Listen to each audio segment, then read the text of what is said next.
पूरे मोहल्ले में दीपावली की धूम मची थी। बच्चों ने नए नए कपड़े पहन रखे थे।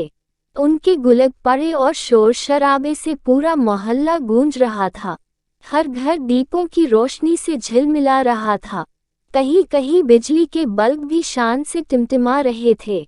लेकिन इन सब रंगीनियों से बहुत दूर कमला काकी का मकान लगभग अंधेरे में डूबा हुआ था।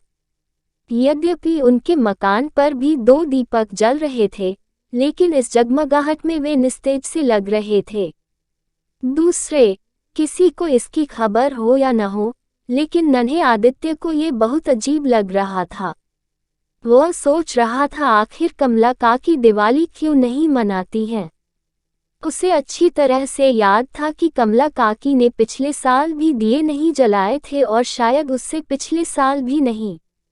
आदित्य को यह अच्छा नहीं लग रहा था कि आज के दिन कोई दुखी और उदास रहे। वह अच्छी तरह समझता था कि जब कोई दुखी व उदास होता है तभी त्योहार नहीं मनाता है। लेकिन काकी को क्या दुख है, ये बात वह नहीं जानता था।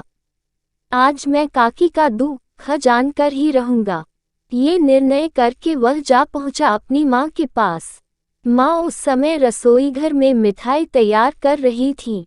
आदित्य को कुछ चिंतित देखकर व्यग्रता से पूछा, क्या सोच रहा है बेटा? माँ, कमला काकी हमारी तरह बहुत सारे दीपक क्यों नहीं जलाती हैं? आदित्य ने पूछा। वे बहुत दुखी हैं बेटा।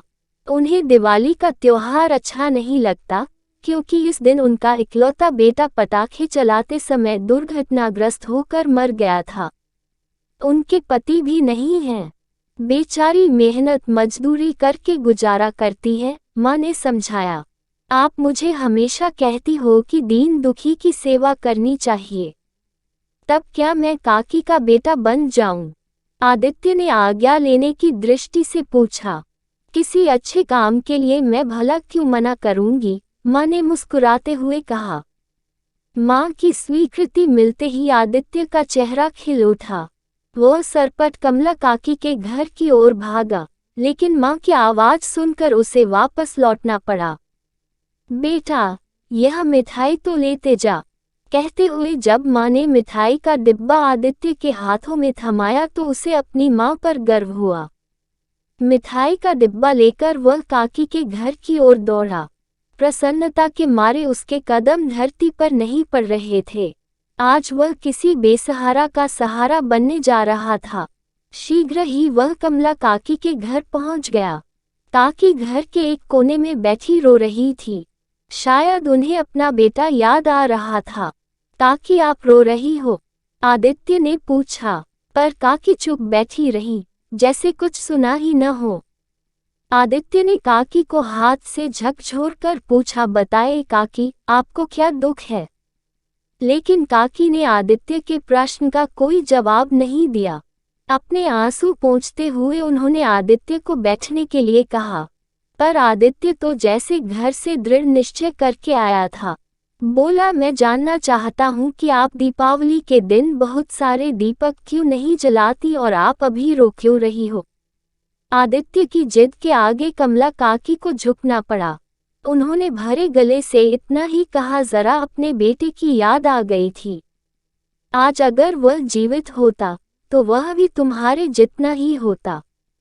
काकी, अगर बेटा नहीं रहा तो क्या मैं आपका बेटा नहीं बन सकता?